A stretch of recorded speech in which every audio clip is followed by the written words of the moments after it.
ازاي ورقم بالذات اللي مزعلني ما شفتش كل او كام ازاي انا افكر مكانه واطلع طالعه وخمس بيها والعلبه وما انا فلفل شعري وشابه لسه ورايقه معايا وامسك ودفان. والسلام عليكم ورحمة الله وبركاته. ازيكم ابطال؟ عاملين يا رب تكونوا بخير. دايما معكم اسلام اشرف في فيديو جديد. فيديو النهارده هيكون ازاي تعمل الكرومه اللي انت شفتها في اول الفيديو ده. لو عايز تعرف تعملها ازاي بطريقه سهله وبسيطه بس كده تابع معايا الفيديو للاخر. بس قبل ما نبدا اي حاجه طبعا اذكروا الله وصلوا على النبي عليه افضل الصلاه والسلام. ما تنساش تعمل لايك للفيديو واشترك في القناه وفعل زر الجرس على الكل عشان يوصلك كل الشروحات الجديده اول باول. ويلا بينا نخش في الشرح على طول. لو عايز تحمل الكرومه السوداء دي جاهزه على طول هتلاقيها في جروب التليجرام، اللينك في الوصف. اول ما تخش على طول هتلاقيها في وشك، حملها وادعيلي. واول ما حملنا الكرومه زي ما انتم شايفين كده يا شباب بنبدا ان احنا نضيف على برنامج كاب كات بالشكل ده زي ما انتم شايفين. وهنعمل علامه بالظبط، يعني شفتوا العلامه اللي انا عاملها دي؟ هنعمل علامه في بدايه الكلام زي ما انتم شايفين كده. بعد ما عملت فاصل بين الكلام وبين المقطع اللي بيبقى في الاول ده، احنا طبعا هنضيف صورنا فوق الكلام ده بالظبط واحده واحده مع بعض كده عشان يطلع معانا الفيديو مظبوط. هنبدا ان احنا نمشي كده على اليمين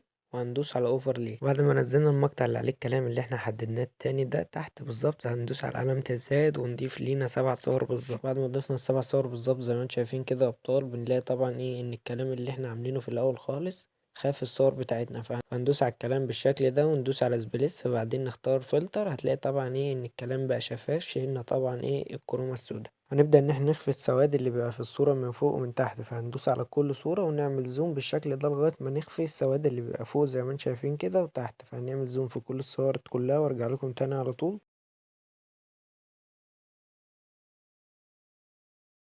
والخطوة اللي بعد كده يا شباب هنبدأ ان احنا نظبط الثواني بتاعت الصور بتاعتنا، ودي هتكون الثواني بتاعت الصور كلها. خدها سكرين او ظبطها على الصور بتاعتك معايا واحدة واحدة وبس كده. تابع معايا الفيديو الاخر، هظبط الثواني وارجع لك تاني على طول.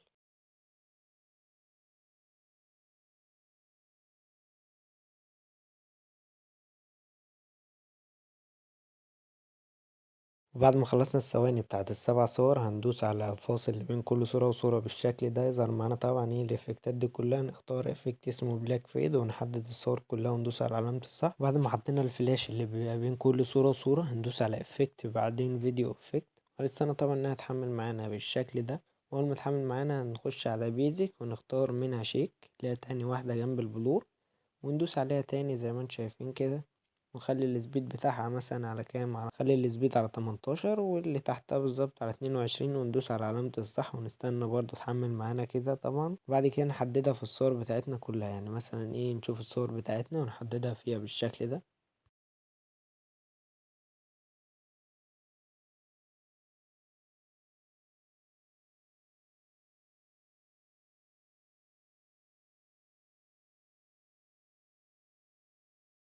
وبس كده يا ابطال. هنشوف الفيديو سريعا، في اي حاجة عايزين نعدلها هنعدلها، مفيش اي حاجة هنسيب الفيديو على طول.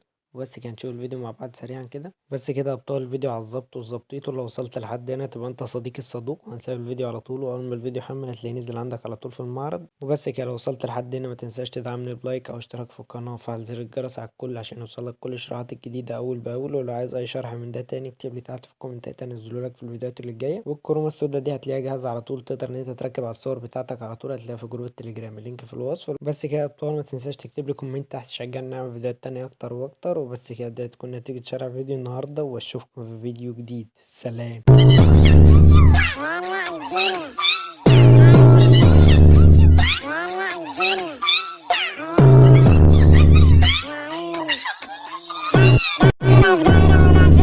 في المصلحة وحب ازاي ورقم بالذات اللي مزعلني ما شفتش كل او كام ازاي انا افكر مكانه واطلع طالعه وخمس بيها والعلبة وما انا فلفل شعري وشابه لسه ورايقه معايا وامسك ودفان.